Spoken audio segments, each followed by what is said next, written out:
Bonsoir à toutes et à tous, merci pour l'invitation.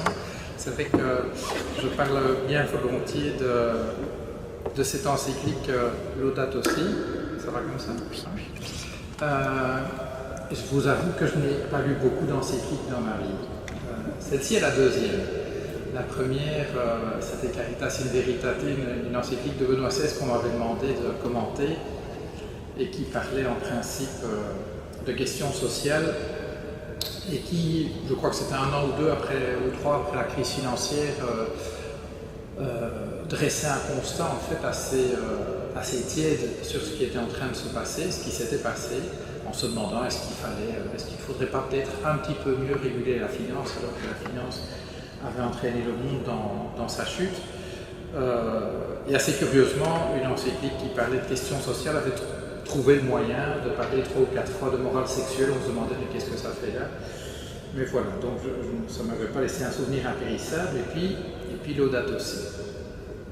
Alors quelques mois avant, en fait en novembre 2014, si je ne me trompe, le pape François vient nous rendre visite au Parlement européen. Donc première visite de sa part au Parlement européen.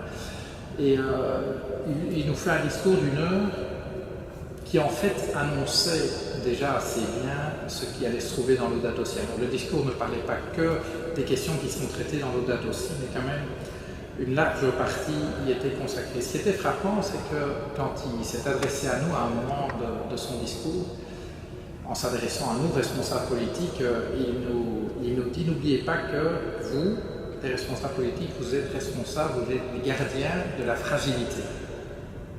Autrement dit, vous n'êtes pas là pour défendre ce qui est fort, vous êtes là pour défendre ce qui est fragile. » Et c'était un message très fort, parce que c'est vrai que quand on voit comment la législation européenne se fait, et les décisions qui sont prises au niveau européen, on n'a pas toujours l'impression que ces décisions se prennent au profit de ceux qu'il y a de plus fragiles et des plus fragiles dans la société. Et en fait, quand il écrit Laudato Si, il creuse beaucoup plus profondément ce sillon-là.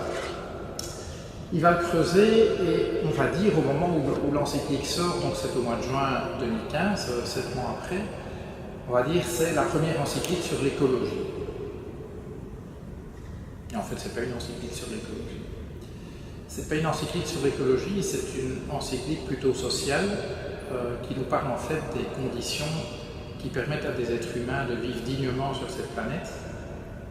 Et donc, bien sûr, elle parle des sujets qui sont liés à ce qu'il appelle notre maison commune, à savoir bien sûr le changement climatique, mais aussi, et c'est déjà intéressant parce qu'il ne réduit pas la question environnementale à la question climatique, il parle également de l'épuisement des ressources.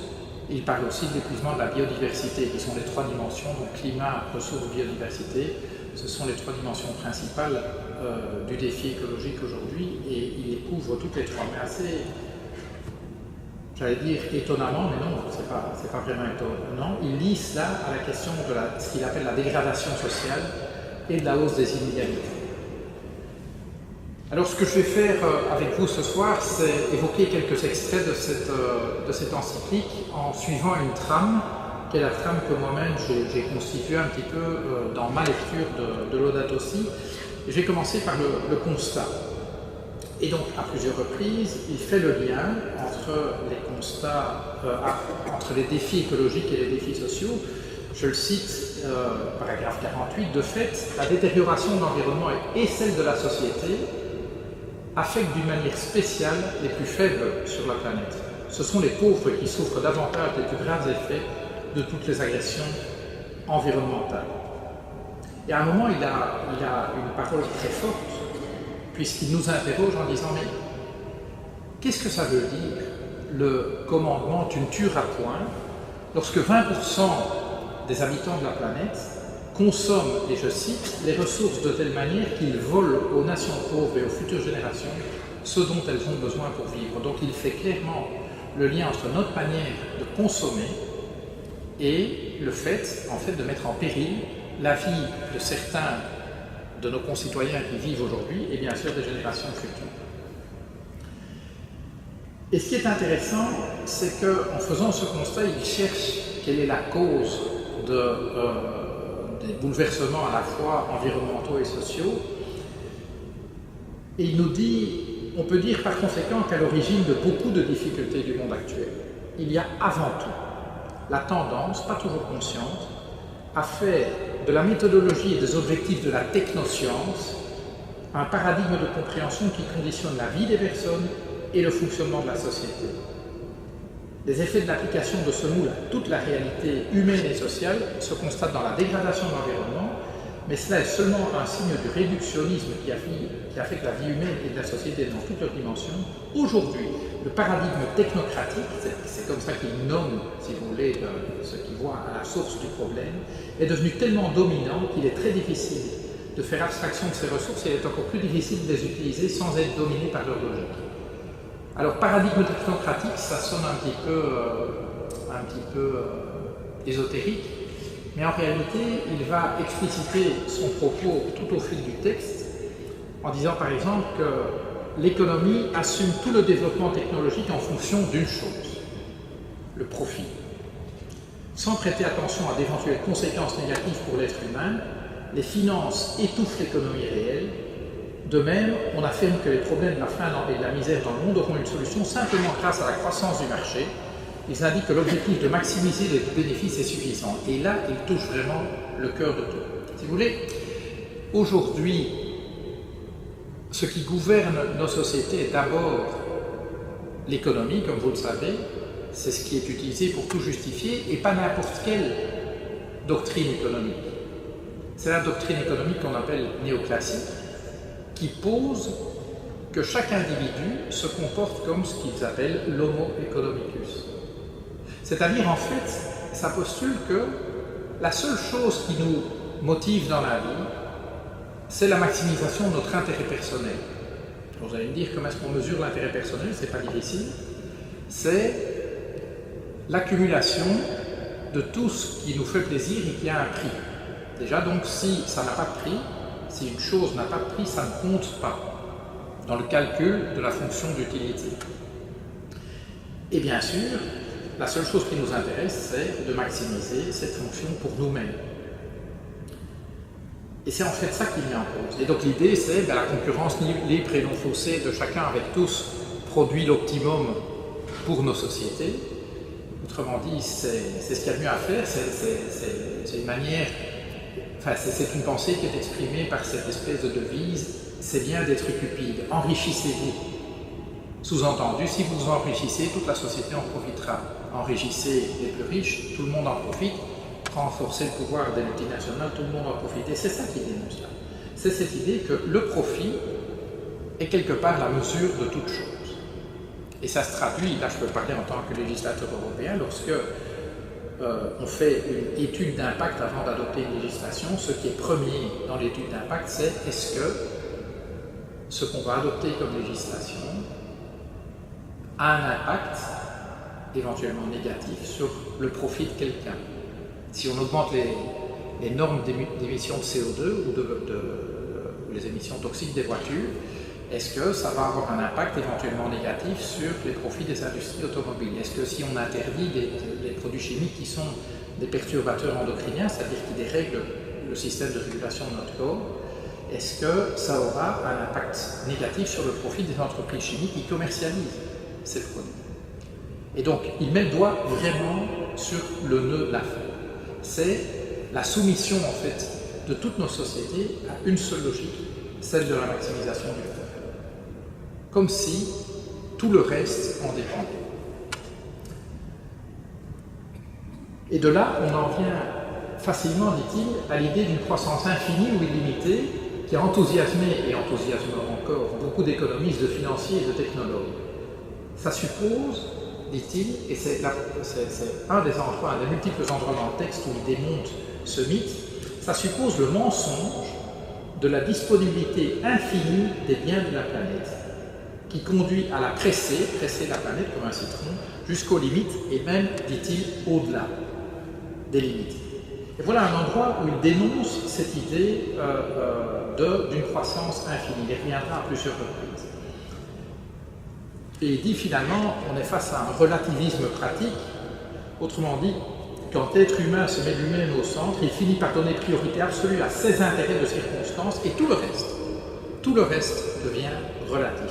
Par conséquent, il n'est pas étonnant que se développe chez les personnes ce relativisme dans lequel tout ce qui ne sert pas aux intérêts personnels, de nouveau cette idée de maximisation de l'intérêt personnel, aux intérêts personnels immédiats encore bien, c'est même pas l'intérêt à long terme, tout ce qui ne sert pas cela est privé d'importance.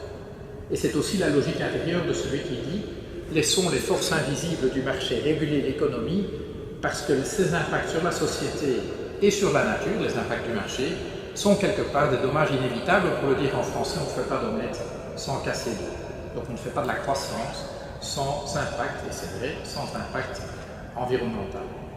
Et bien en fait tout cela est en opposition totale avec le message du Christ. Quand on propose une vision de la nature, dit-il, uniquement comme objet de profit et d'intérêt, cela a aussi de sérieuses conséquences sur la société.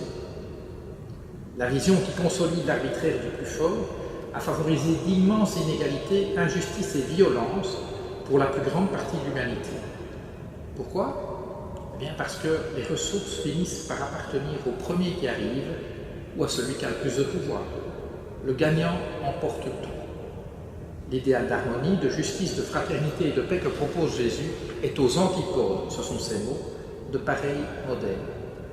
Et donc vous voyez se dessiner ce que j'appelle la première encyclique anticapitaliste, parce qu'on sent bien que ce qu'il dénonce, c'est pas les excès du système. Ce qu'il dénonce, c'est la nature même du système. Et je crois que c'est vraiment important parce que on fait parfois dire à Laudato aussi justement que c'est un texte qui justement, comme Caritas in Veritate à l'époque, Caritas in Veritate après la crise financière dénonçait essentiellement les excès du système, mais ne remettait pas en cause la logique du système capitaliste, qui est un système construit sur l'exploitation de la planète et des humains en vue de la maximisation du profit. Ce que François fait, et là il est en rupture, même s'il ne le dit pas trop, il est en rupture avec ses prédécesseurs, ce qu'il dénonce, c'est la nature même du système. Qui sont les principaux coupables ? Eh bien, les détenteurs du pouvoir économique et politique.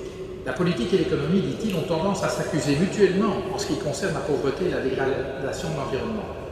Pendant que les uns sont obnubilés uniquement par le profit économique et que d'autres ont pour seule observation la conservation ou l'accroissement de leur pouvoir, ce que nous avons, ce sont des guerres ou bien des accords fallacieux où préserver l'environnement et protéger les plus faibles est ce qui intéresse le moins les deux parties, à savoir le pouvoir économique, le pouvoir politique.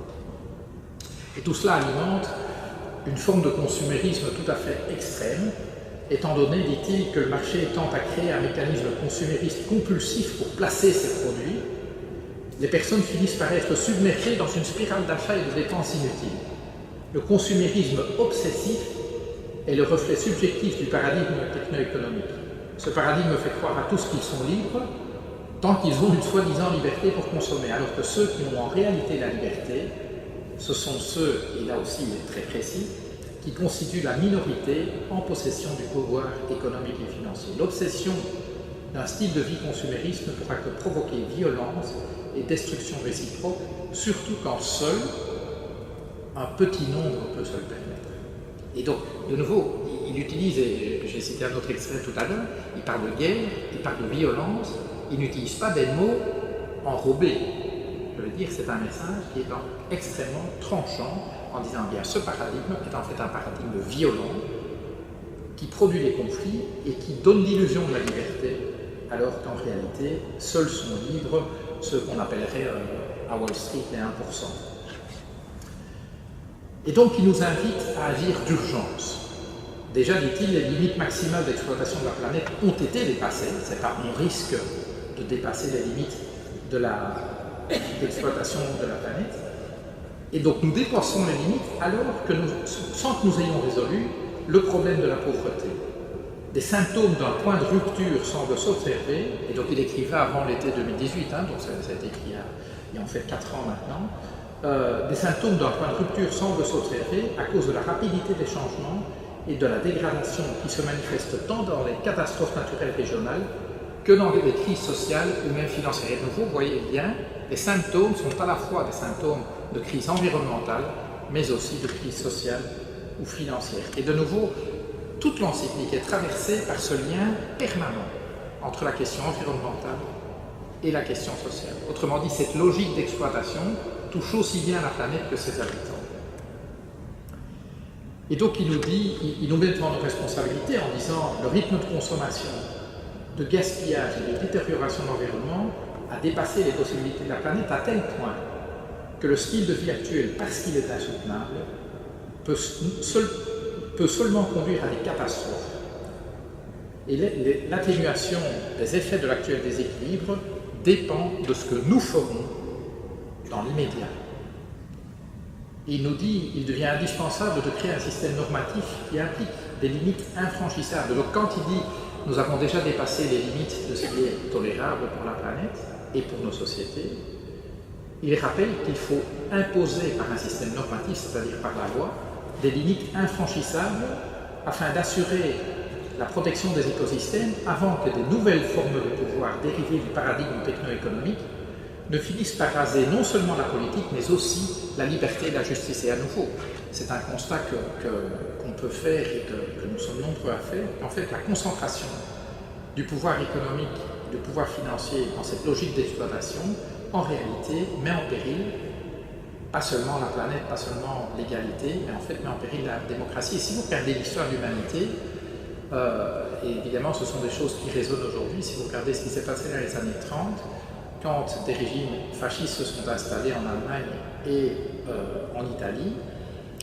eh bien, les milieux d'affaires, qui déjà à l'époque étaient dans cette logique d'exploitation, se sont fort bien accommodés de ces régimes. Autrement dit, on voit bien que l'obsession des détenteurs du pouvoir économique n'est pas la démocratie. L'obsession, c'est qu'on leur garantisse, et c'est le pouvoir politique, leur garantisse le droit d'exploiter en fait, d'accumuler de richesses et d'exploiter.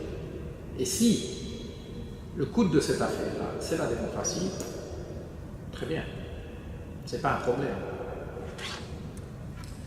Alors maintenant, que faire? Parce que donc le constat est extrêmement tranchant, extrêmement lucide, je dirais presque extrêmement brutal. Néanmoins, l'encyclique, et ça vous le savez bien si vous voyez, si vous écoutez le pape François, c'est pas un gars qui va passer son temps à se plaindre de ce qui se passe. C'est quelqu'un qui veut nous mettre en route. Et donc, vers quoi? Vers ce qu'il appelle l'écologie intégrale. J'expliquerai tout à l'heure ce concept, mais on comprend bien où il veut en venir. Si la question environnementale et la question sociale sont étroitement liées, il ne va pas s'agir juste de défendre l'environnement, il va s'agir de quelque chose de plus profond. Première étape, évitons le déni. Donc reconnaissons la situation dans laquelle on est. Ce comportement évasif, donc le comportement de déni, nous permet de continuer à maintenir nos styles de vie, de production et de consommation. C'est la manière dont l'être humain s'arrange pour alimenter tous ces vices autodestructifs, en essayant de ne pas les voir, en luttant pour ne pas les reconnaître, en retardant les décisions importantes, en agissant comme si de rien n'était. Là, vous reconnaissez ce qui se passe, je vais dire, tant du côté politique que dans la société. C'est quand même plus confortable de se dire, oui, bon, le changement climatique, c'est un truc pour les générations futures, l'épuisement des ressources, c'est pour les générations futures. Et puis tout ça est compliqué, on n'est pas tout à fait sûr que l'être humain est à la base du changement climatique. Donc, tant qu'on n'est pas sûr, n'agissons pas. Tant qu'on n'est pas sûr, n'interdisons pas les perturbateurs endocriniens ou les glyphosates. Tant qu'on n'est pas sûr, enfin bref, remettons le changement à demain. C'est le fumeur qui dit j'arrête demain. Pas aujourd'hui, demain. C'est aussi nous qui nous disons, bon, ben, oui, il faut faire quelque chose, et donc c'est clair que l'énergie, en fait, est beaucoup trop bon marché, donc il faudrait que l'énergie soit plus chère, sauf que quand le prix augmente, on se dit, ah oui, mais ça impacte nos vies immédiatement, on n'a pas trop envie. Deuxième étape, et ça, c'est quelque chose de très fort aussi, c'est quitter nos illusions sur la croissance. Vous avez entendu ce que je disais tout à l'heure, enfin, ce qu'il disait tout à l'heure sur la question de cette croissance infinie, qui est impossible dans un monde fini. Voilà une autre citation. Si nous reconnaissons la valeur et la fragilité de la nature, cela nous permet d'en finir aujourd'hui avec le mythe moderne du progrès matériel sans limite. C'est pourquoi l'heure est venue d'accepter une certaine décroissance dans quelques parties du monde, mettant à disposition des ressources pour une saine croissance en d'autres parties. Le discours de la croissance durable, et ça c'est vraiment une parole extrêmement forte, en tout cas qui résonne chez moi le discours de la croissance durable, hein, la croissance verte, inclusive et intelligente, qui était le slogan de la commission Barroso II. Ce discours de la croissance durable devient souvent un moyen de distraction et de justification qui enferme les valeurs du discours écologique dans la logique des finances et de la technocratie, met le doigt exactement sur ce dévoiement de la cause écologique lorsqu'elle est explicitée par la croissance verte, la croissance soutenable. Ben non, en fait non. La croissance soutenable, ça n'existe pas. La croissance verte, c'est juste une autre manière d'habiller un modèle qui est construit sur l'augmentation sans limite du profit. Autre mythe qu'il faut abandonner, c'est le mythe du marché tout puissant. Il écrit: il faut éviter une conception magique du marché qui fait penser que les problèmes se résoudront tout seuls par l'accroissement des bénéfices des entreprises ou des individus. Donc, première étape, quitter le déni. Deuxième étape, quittons nos illusions. Troisième étape, plus que de la technologie, il nous faut un changement de paradigme. Donc c'est bien le paradigme, l'ADN du système qu'il faut changer. La technologie liée au secteur financier, qui prétend être l'unique solution au problème, de fait, est ordinairement incapable de voir le mystère des multiples relations qui existent entre les choses. Un exemple, on parle beaucoup de la voiture électrique. Et c'est vrai que la voiture électrique permet d'éviter des émissions de CO2, de particules fines, d'oxyde d'azote dans les villes.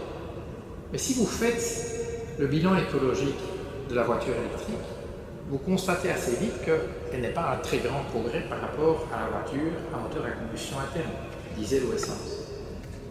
Et donc on va se jeter à corps perdu dans une solution dite technologique sans voir en fait tous les liens et en fait en refusant de voir en fait c'est peut-être notre mode de conception des villes qui ne va pas.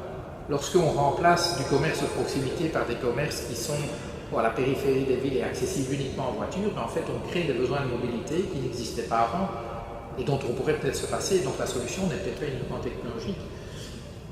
Beaucoup, dit-il, beaucoup de symptômes actuels indiquent que ces effets ne cesseront pas d'empirer si nous maintenons les modèles actuels de production et de consommation. De nouveau, ce qu'il dit, c'est on peut parler de technologie, tout ce que vous voulez, mais ce qui est en cause, ce sont les modèles de production et de consommation. C'est donc bien l'organisation de nos sociétés. Concept clé, c'est quoi? L'écologie intégrale, je vous le disais, il n'y a pas deux crises séparées, dit-il, l'une environnementale et l'autre sociale, mais une seule et complexe crise socio-environnementale. Les possibilités de solution requièrent une approche intégrale pour combattre la pauvreté, pour rendre la dignité aux exclus et simultanément pour préserver la nature. Et en fait, cette écologie intégrale, dit-il, est inséparable de la notion de bien commun, c'est-à-dire l'ensemble des conditions sociales qui permettent tant aux groupes qu'à chacun de leurs membres d'atteindre la perfection d'une manière plus totale et plus aisée. Le bien commun présuppose le respect de la personne humaine comme telle, avec des droits fondamentaux et inaliénables ordonnés à son développement intégral. Toute la société, et en elle d'une manière spéciale l'État, c'est-à-dire les détenteurs du pouvoir politique, a l'obligation de défendre et de promouvoir le bien commun. Et donc ce bien commun, explicité, je répète, comme le respect de la personne humaine, comme tel, avec ses droits fondamentaux et inaliénables. Donc on se dit, tiens, oui, c'est vraiment pas une encyclique sur la planète là. On nous parle bien de remettre en fait au centre du développement de nos sociétés la dignité de la personne humaine. Vous savez ce qui est écrit dans l'article 1 de la Déclaration universelle des droits de l'homme? Les êtres humains naissent libres, ils sont égaux en droit et en dignité. C'est ce qu'il a tout en haut. C'est la première phrase de l'article 1 de la Déclaration universelle des droits de l'homme. Je pense que pour nous chrétiens, il n'est pas très difficile de faire le lien entre ce qui est écrit là et le message de l'Évangile qui affirme l'égale valeur de tous les fils et filles de Dieu, c'est-à-dire de toute l'humanité, de tous les humains, aux yeux du Créateur. Et ce concept d'écologie intégrale remet la dignité humaine au centre de tout, mais remet l'humain à sa juste place. La façon correcte, dit-il, d'interpréter le concept d'être humain comme seigneur de l'univers, appelez-vous la Genèse, est plutôt celle de le considérer comme un administrateur responsable. Si l'être humain se déclare autonome par rapport à la réalité et qu'il se pose en dominateur absolu, la base même de son existence s'écroule. Autrement dit, l'humain, certes, la dignité humaine doit être au centre de nos préoccupations, mais l'humain n'est pas la mesure de toute chose. Et il ne peut pas être vu comme déconnecté de la nature dans laquelle il vit. C'est parfois une lecture un petit peu exagérée, mais c'est une lecture qui a prévalu très longtemps de la Genèse. Quand vous lisez les premiers chapitres de la Genèse, on a l'impression que Dieu confie sa création, notre maison commune, la planète et tous ses habitants. Enfin, je crois qu'il y a, dans certaines traductions, c'est que l'homme est invité à dominer la planète. Et en réalité, la lecture qui est plus correcte, c'est que nous en soyons en fait les gardiens, parce que nous en sommes partis. Évidemment, cette vision de l'écologie intégrale est aux antipodes de la vision de l'homo economicus dont je vous parlais, parce que l'homo economicus, c'est le moi, je. Je maximise ma fonction d'utilité, je maximise mon profit, je maximise tout ce qui est dans mon intérêt. Et nos relations, dans cette vision-là, sont exclusivement régies par le marché, dans un marché qui serait évidemment parfait, dans lequel nos relations avec nos voisins seraient des relations de concurrence libre et non faussée. Alors que ce que François nous invite à faire, c'est à être ouvert à un tu, capable lui aussi de connaître, d'aimer et de dialoguer. Et c'est cette ouverture qui est la grande noblesse de la personne humaine. Ceci étant posé, donc le concept d'écologie intégrale étant posé, il nous donne aussi des pistes sur comment s'y mettre. Alors bien sûr, il dit et la loi et l'action citoyenne sont nécessaires. Autrement dit, les détenteurs du pouvoir politique ont des responsabilités, mais n'attendez pas tout d'un changement qui vient du haut. Autrement dit, le changement vient aussi du terrain. Prétendre, dit-il, résoudre toutes les difficultés à travers des réglementations uniformes ou des interventions techniques conduit à négliger la complexité des problématiques locales qui requièrent l'intervention active des citoyens. Même la notion de qualité de vie ne peut être imposée. Elle doit se concevoir à l'intérieur du monde des symboles et des habitudes propres à chaque groupe humain.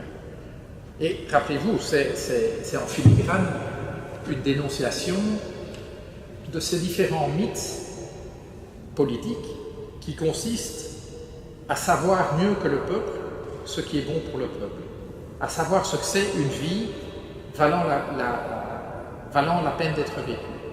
On a eu des exemples assez violents au XXe siècle, le nazisme, le communisme soviétique ont été deux de ces exemples de régimes qui s'arrogeaient le pouvoir de décider ce qui était une vie digne d'être vécue et surtout qui pouvait mener une vie digne d'être vécue. Ce qu'il dit, c'est oui, il faut des réglementations, mais attention, ne prétendez pas à une vision absolue de ce que c'est une vie digne d'être vécue, ce qu'il appelle la qualité de vie.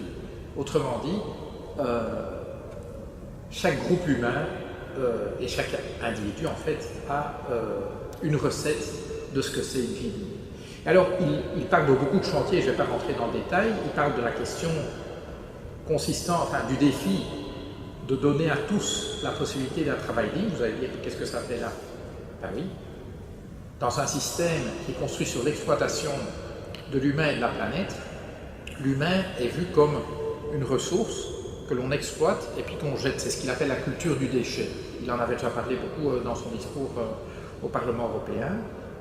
Et ça, il dit, ça n'a rien à voir avec le travail digne, le travail décent. Autrement dit, qu'est-ce que c'est un travail digne?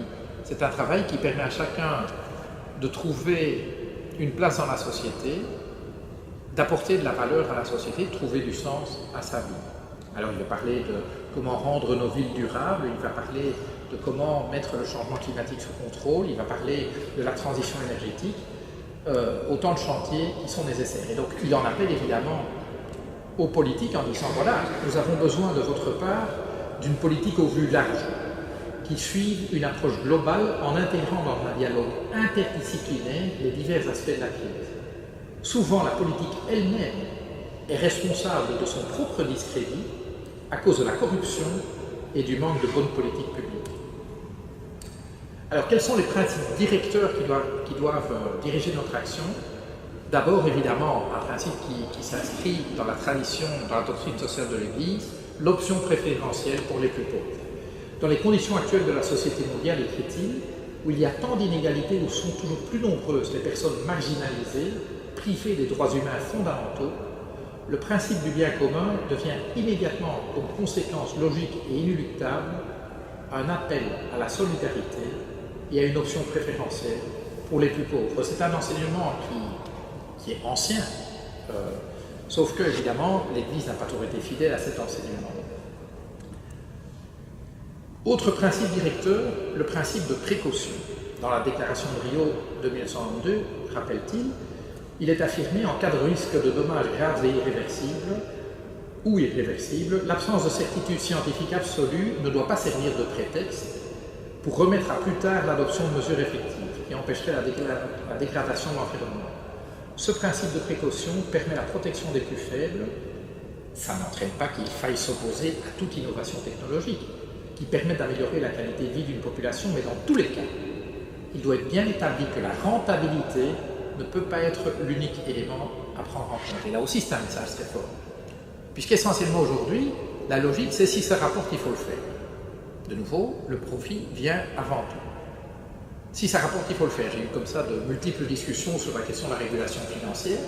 Un jour, et c'est une conversation réelle, ça c'est pas dans l'encyclique, mais conversation que j'ai avec un lobbyiste qui défend, enfin c'est dans un cénacle de taille restreinte, je contestais à ce moment-là le fait qu'on n'ait pas eu le courage d'interdire un certain nombre de pratiques et de produits financiers.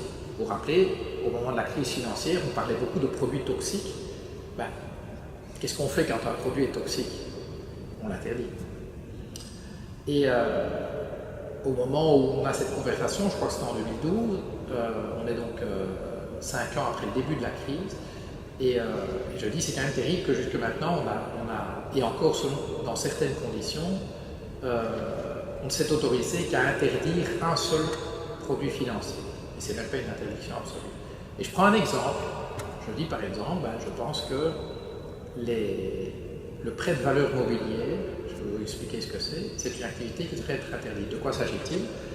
Un actif financier, une action, c'est-à-dire une part dans le capital d'une société, ou une obligation, c'est-à-dire un titre de prêt financier à une société, ce sont des actifs financiers qui s'achètent et qui se vendent sur les marchés bourses, sur les marchés financiers.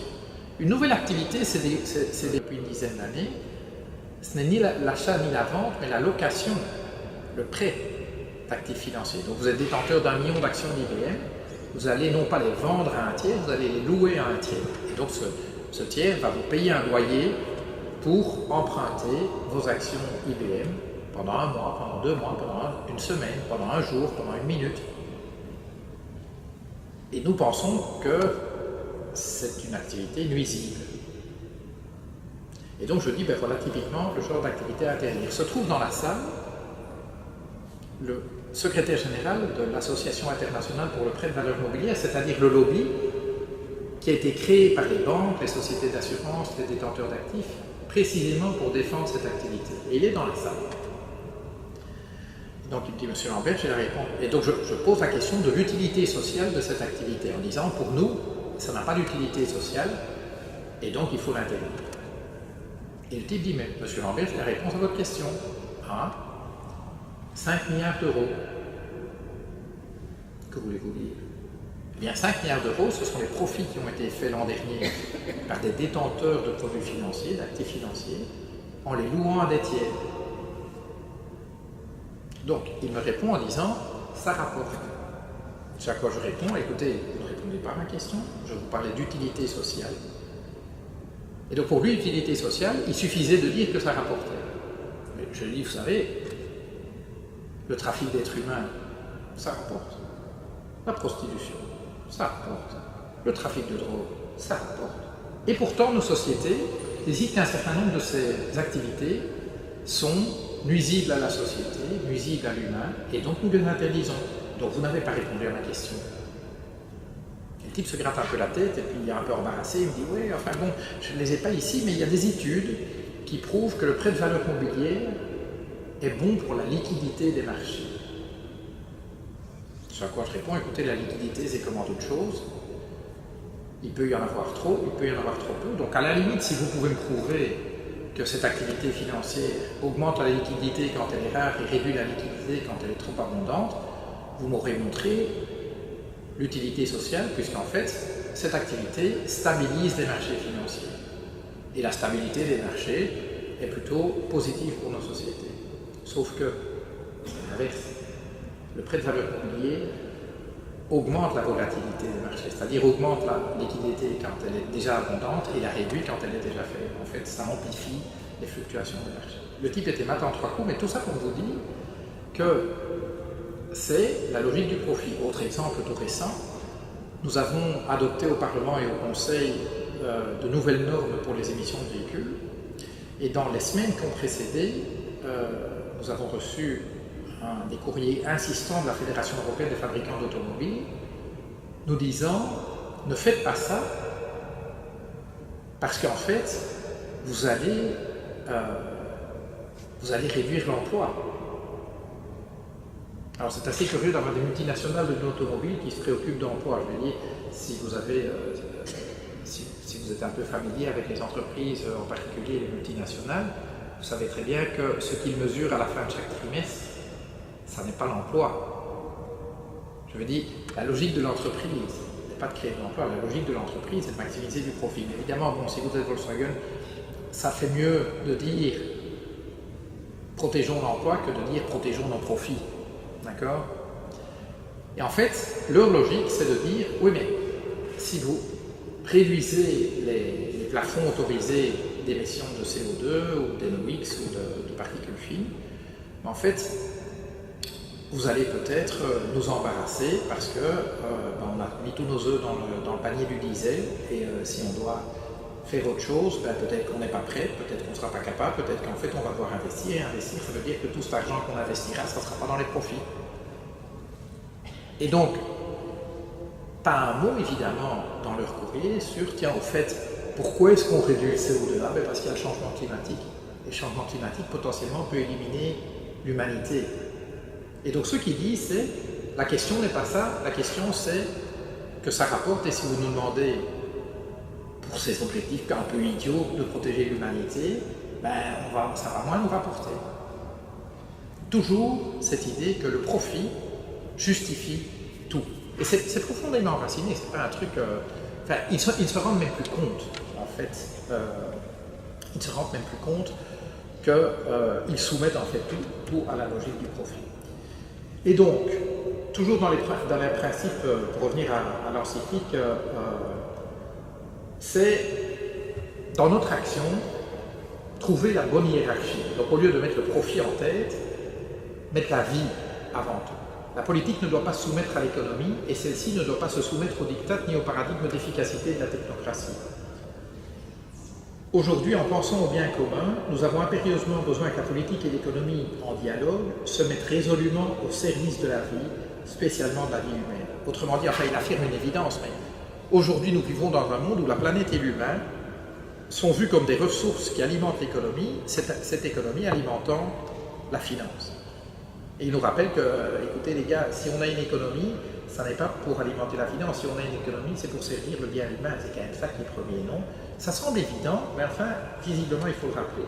Et il s'agit simplement de redéfinir le progrès, un développement technologique et économique qui ne laisse pas un monde meilleur et une qualité de vie intégralement supérieure à ce qu'elle était précédemment, ne peut pas être considéré comme un progrès. Autrement dit, la croissance des profits n'est pas un substitut. Enfin, si cette croissance se fait au détriment, en fait, du développement humain intégral, eh bien, ce n'est pas un progrès. Juste un mot sur ce mot qu'on entend beaucoup, par exemple dans la bouche d'Emmanuel Macron, d'efficacité. Cette logique qui voudrait qu'il faut qu'on fasse toujours plus avec toujours moins. Si vous avez travaillé dans le secteur privé ou même dans le secteur public maintenant, on va vous dire, enfin, le slogan « il faut faire plus avec moins », c'est un slogan qui est à l'œuvre depuis des décennies. Donc toujours faire plus avec moins, toujours réduire les coûts,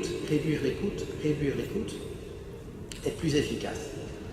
Comme si l'efficacité était l'alpha et l'oméga de nos vies. Je vais prendre un exemple en me référant à l'industrie de l'automobile. Aujourd'hui, on a atteint un degré d'efficacité extraordinaire, puisque lorsque une voiture est sur la chaîne de montage, les éléments constitutifs de la voiture arrivent sur la chaîne de montage quelques minutes avant d'être montés. Donc vous avez un châssis, on doit monter les portes. Eh bien, le camion qui apporte les portes pour la voiture, d'abord les portes sont chargées dans l'ordre dans lequel elles vont devoir être utilisées, et puis elles arrivent quasi au moment où on en a besoin. Donc on travaille ce qu'on appelle à flux tendu ou en zéro stop. Il n'y a pas moyen de faire plus efficace. C'est hyper efficace. Petit détail, imaginez que le camion qui amène les portes est un accident, ou soit tombé, ce qui arrive de nos jours, dans un embouteillage ou dans un blocage de la route par les gilets jaunes. Qu'est-ce qui arrive? Ah ben, toute la chaîne est bloquée. Efficacité maximum, résilience, c'est-à-dire résistance, faculté d'adaptation à un choc, 0. Il faut toujours garder en tête, et c'est là en fait qu'on se rend compte que nos vies n'obéissent pas à un paramètre de maximisation. Nos vies obéissent à un paramètre, et toute la vie obéit à un paramètre d'optimisation. Toujours d'équilibre entre des tensions, enfin des valeurs contradictoires. Pour reprendre l'exemple de l'automobile, pour mettre de la résilience dans le système, qu'est-ce qu'il faut? Ben, il faut qu'on maintienne sur le site de production un stock de pièces détachées, un stock de moteurs, d'embrayage, de portes, de rétroviseurs, pour que si jamais une livraison est en retard, ben on ait de quoi faire continuer la chaîne. Plus gros est le stock, meilleure est la résilience. Mais moins bonne est l'efficacité, parce qu'un stock, c'est une immobilisation de capital. Et donc, ce n'est pas très efficace, en tout cas dans une logique de profit. Et donc, vous voyez ici que les deux valeurs en tension, c'est efficacité et résilience. Et je prends cet exemple parce qu'en fait, ce genre de tensions, ce sont des tensions qu'on observe un peu partout. Si on maintient notre niveau de vie actuel, enfin notre style de vie actuel, ben, on favorise plutôt les générations âgées et on défavorise les jeunes générations. Il y a une tension entre les deux. Autrement dit, ça nous rappelle en français qu'on ne peut pas avoir le beurre et l'argent du beurre. Il faut trouver un moyen terme. Et si on fait plus de ceci, ben, il y aura moins de cela. On n'opère pas dans un monde sans limite et sans contrainte. Chemin personnel de changement, alors, parce qu'il y a évidemment ce qu'on attend du politique, et puis il y a le chemin personnel que nous devons faire. La spiritualité chrétienne, écrit-il, propose une autre manière de comprendre la qualité de vie et encourage un style de vie prophétique et contemplatif capable d'aider à apprécier profondément les choses sans être obsédé par la consommation. La sobriété, qui est vécue avec liberté et de manière consciente, est libératrice. Ce n'est pas moins de vie, ce n'est pas une basse intensité de vie, mais tout le contraire. Car en réalité, ceux qui jouissent plus et vivent mieux chaque moment sont ceux qui cessent de picorer ici et là, en cherchant toujours ceux qu'ils n'ont pas et qui font l'expérience de ce que c'est valoriser chaque personne et chaque chose, en apprenant à entrer en contact et en sachant jouir des choses les plus simples. Alors bien sûr, vous voyez ces livres, ça va être les fêtes, vous voyez dans les librairies ces livres, les 1000 promenades qu'il faut avoir faites, les 1000 sites qu'il faut avoir visités, les 1000 ceci, les 1000 cela. Et cette idée qu'il faut avoir tout vu dans la vie, il faut avoir fait toutes les expériences. En fait, ce refus de nos limites. De toute façon, notre temps ici sur Terre, il est limité, donc on ne saura jamais tout faire. Et donc cette course à toujours avoir vu plus, avoir consommé plus, avoir essayé plus de jeux vidéo, plus de ceci, plus de cela, mais en fait, c'est pas là que se trouve l'intensité de la vie. Vous allez dire, c'est de nouveau une évidence. Oui, mais certaines évidences valent la peine d'être de temps en temps rappelées. Et cette sobriété peut devenir collective, parce qu'il ne suffit pas que chacun s'amende, écrit-il, pour dénouer une situation aussi complexe que celle qu'affronte le monde actuel. Les individus isolés peuvent perdre leur capacité ainsi que leur liberté pour surmonter la logique de la raison instrumentale. On répond aux problèmes sociaux par des réseaux communautaires, non par la simple somme de biens individuels. Au sein de la société germe une variété innombrable d'associations, et nous les voyons, je veux dire, entre les groupes d'achat solidaires, les réseaux d'échange de savoir, les donneries et que sais-je encore, les initiatives sont innombrables qui interviennent en faveur du bien commun en préservant l'environnement naturel et urbain. Autrement dit, change-toi toi-même, mais en fait, on ne change jamais aussi bien que collectivement, ensemble, en faisant partie d'un groupe plus large. Et tout cela va mettre sous pression les puissants parce qu'un changement de style de vie, dit-il, pourrait réussir à exercer une pression saine sur ceux qui détiennent le pouvoir politique, économique et social. Et qu'est-ce qui doit nous guider dans tout ça? Mais finalement, on en revient à l'essentiel de l'Évangile, l'amour.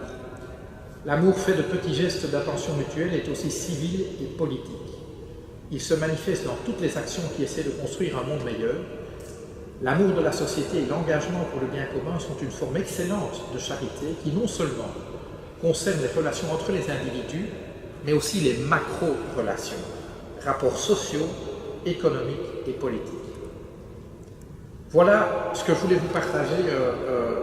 Ce sont quelques extraits de ce texte que j'ai voulu vous commenter. Je répète, je pense que cette encyclique est probablement le premier texte anticapitaliste de l'histoire de l'Église. Il nous invite à un changement extrêmement profond et donc il ne faut pas s'étonner que ce texte rencontre des résistances colossales. Vous savez, quand le pape François est venu au Parlement européen, c'était assez surréaliste parce qu'il a été applaudi à de nombreuses reprises pendant son discours et assez curieusement, les applaudissements commençaient toujours plutôt de mon côté de l'hémicycle, c'est-à-dire de ce qu'on appelle la gauche à l'hémicycle, c'est-à-dire du côté communiste, socialiste, écolo, et il terminait alors du côté de la droite. Il a reçu une ovation debout.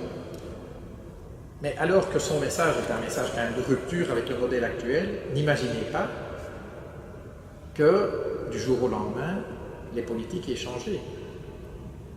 La logique néolibérale aujourd'hui à l'heure reste très largement dominante dans le système et ce qui me choque le plus, c'est que le noyau dur de la défense du paradigme technocratique que dénonce le pape François se trouve d'abord et avant tout, non pas dans la famille politique libérale, bien qu'elle l'assume complètement, mais c'est pas elle qui est majoritaire, le noyau dur aujourd'hui de la défense de Volkswagen, de la défense de Deutsche Bank, de BNP Paribas, de Monsanto, se trouve dans cette famille politique qu'on appelle le Parti populaire européen, c'est-à-dire l'endroit où on retrouve ceux qui se nomment chrétiens démocrates. Je suis chrétien, je suis démocrate, et c'est pour ça que je ne serai jamais chrétien démocrate. Parce que cette famille politique-là est aujourd'hui la famille qui défend avec le plus de virulence le système tel qu'il existait. Donc aujourd'hui, nous sommes confrontés réellement à un défi énorme. Et je veux dire, il le dit lui-même dans son texte, cet ordre du monde tue, il est violent. Je veux dire, des gens meurent de ce système. Dans nos sociétés, bien sûr, en Afrique, dans les pays où on exploite la planète, enfin, je veux dire, n'oubliez pas que le gros du CO2 qu'il y a dans l'atmosphère, ce sont les Occidentaux qui l'y ont mis. Et ce CO2 aujourd'hui rend la vie impossible déjà dans plusieurs endroits de la planète. Pas tellement les nôtres, mais au sud, ça se voit. Je veux dire, des gens doivent quitter leur chez eux pour échapper aux désastres écologiques que nous avons causés. Donc il y a véritablement urgence. Alors la bonne nouvelle, c'est que cette urgence, elle commence à se sentir dans la société, je pense. Quand je vois, certains me disaient, quand le rapport du GIEC est sorti il y a quelques semaines, on en a fait des titres pendant un jour ou deux dans la presse et puis c'est retombé. Moi, je ne crois pas que c'est retombé. Moi, je crois que ça a été un réveil matin assez fort dans la société et j'ai le sentiment, mais on pourra en parler dans nos échanges, j'ai le sentiment que cette conscience de l'urgence de la transformation, de la transition, elle progresse dans la société et que quelque part, moi j'ai l'impression qu'un point de basculement est en train de se produire, qu'une majorité de nos concitoyens se disent aujourd'hui il faut vraiment qu'on agisse. Voilà ce que je voulais vous partager. On peut continuer par l'échange, j'espère que...